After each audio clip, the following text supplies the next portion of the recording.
Everybody hopes things will get better. Everybody hopes. Poor people hope. That ought to tell you something. It means the future does not get better by hope. It gets better by plan. If you wish to be successful, study success. If you wish to be happy, study happiness. If you wish to be wealthy, study wealth. Don't leave it to chance. Make it a study. Some people just go through the day with their fingers crossed. See, that won't do it. You've got to study the things that can change your economic, social, spiritual, personal life.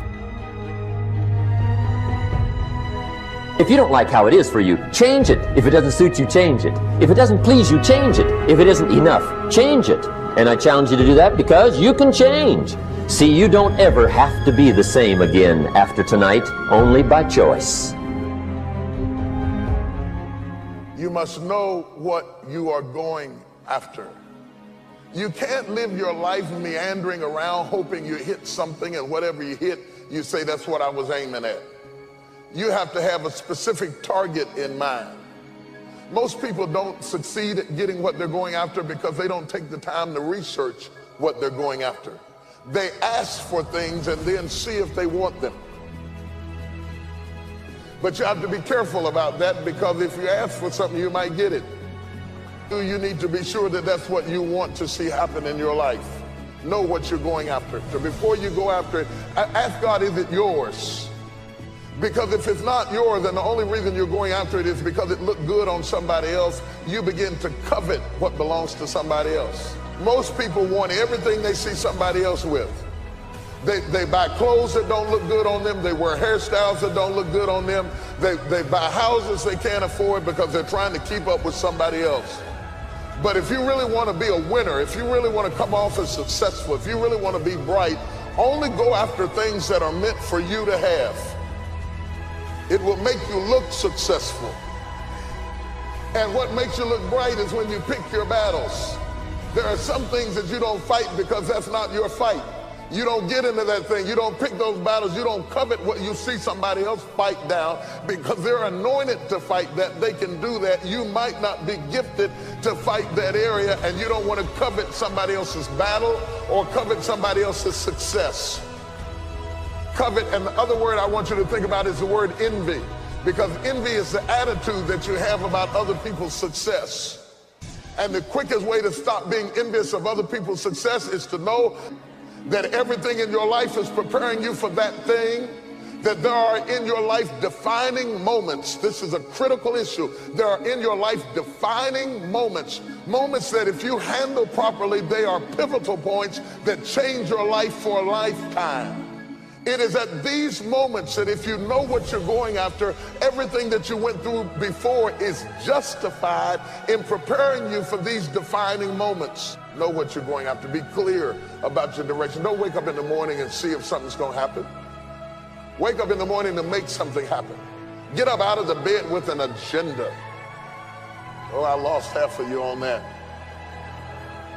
Because you're just so happy that you got up, you don't care what does happen. You say, well, at least I'm up. But people who get up like that, nothing does happen. And the days turn to weeks, and the weeks turn to months, and the months turn to years. Years of mediocrity is what causes people to be bitter. If you want to get around bitter and complaining people, get around people who are not seeing much activity. They're bitter, they're complaining, they're cynical, and they're jealous because nothing is happening. If you want to get around less gossip and less jealousy, get around successful, busy people. Because busy people don't have time to care what's going on in your life. I have no need to investigate what's going on in your life. I have so much going on in my own life that I'm not interested in what I heard that they said that you thought, that if I thought what you said that I didn't mean if you heard it. The only people who have time for that is people who are not doing anything. And they watch your life like it's a soap opera because they're living their life vicariously through you. What's going on in your life intrigues them because nothing is going on in their life. And if you want to stop that from happening to you, wake up in the bed and know what you're going after. Get up out of the bed with an agenda. When you have an agenda, you don't spend time worrying about how you feel because it doesn't make any difference how you feel. You woke up with something to do. Wash your face. Wash your face is a significant issue because it means literally don't let your past affect your present. Wash your face means wash everything off you that you collected along your journey and prepare yourself for where you're going. Wash your past off of you so that it doesn't pollute your present. You'd be surprised at the people who have ruined where they are with where they came from. You can sit across the table to interview them, and when you start interviewing them, they start talking about what they went through and what they went through on the last job. They just wasn't ready for me, and they just didn't understand my gifting and the person of my color. And after a while, you can see bitterness. And the whole problem is, regardless of whether they went through a bad experience or not, the whole problem is they've never washed their face. Wash it off you. You can't go forward until you wash the past off you. I don't care how long it takes. If it takes laying on the altar, if it takes 6 months, if it takes 6 years, you cannot go forward until you wash your face. You're not ready for Boaz until you wash your face. You got too much stuff on you from yesterday. You must wash your face. Evaluate where you are. Look at it, assess yourself. Assess yourself and assess the situation. What brought you there? What has brought you to this point? What did you learn from it? Are you learning anything, or are you doing it over and over and over again? Somebody said that insanity is doing the same thing in the same way, expecting a different outcome.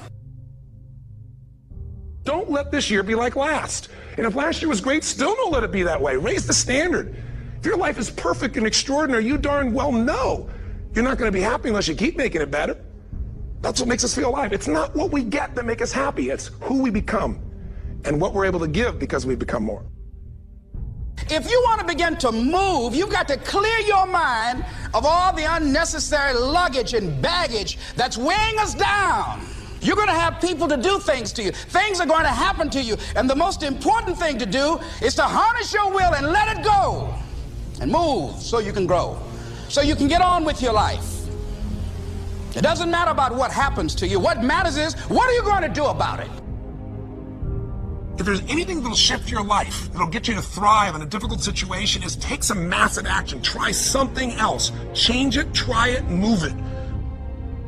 Progress equals happiness. If you can start to make progress, if you can get yourself going, even if it's not perfect, if it doesn't work, you know what to do. Just change your approach. That doesn't work, change your approach. So often in life, people don't begin the journey because they're not quite sure what to do or how to do it right or how to do it perfect. You want to change your body? Get yourself moving. Don't wait for the perfect trainer. Just go out there and move. Put on your shoes and move and get momentum. I'm going to turn this situation around. I'm not going to sit back and moan and cry over what happened and what went wrong and who did what. I'm going to do something about this situation.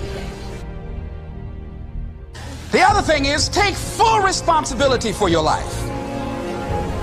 Accept where you are and the responsibility that you're going to take yourself where you want to go. Someone said we have two primary choices in life. We can either accept conditions as they exist, or we can take the responsibility to change them. See, a lot of people want to exempt themselves from taking responsibility. All they want to do is talk about the problem. Every time you see them, they'll tell you their story over and over and over and over again. No. You want to take responsibility for your life. I got me here, I can get me out of this. And I'm getting out. I'm not going to be a volunteer victim. And so all you're looking for are new breakthroughs through practice and practice and practice. You'll get better and better and better. And there's still some things that will happen to you that will catch you on the blind side that you did not anticipate. You'll get knocked down, but you won't be knocked out. And so I say to you, it's possible you can live your dream if it's becoming a diamond, if it's having more, if it's achieving more, if it's being a better father, being a better mother, whatever it is, overcoming addiction, changing our society. It's possible you can live your dream. It's necessary that you have a plan of action, that you're resilient, that you stick to, and you work with the system, that you work with people, that you give support, and that you be there for them, that you have the vision and never give it up, that you become creative and relentless and keep on coming back again and again and again, and that it's you got to take personal responsibility to make it happen, and that it's hard. Easy is not an option. And when life knocked you down, jump back up and said, it's not over until I win. Forget about your past and make the rest of your life the best of your life.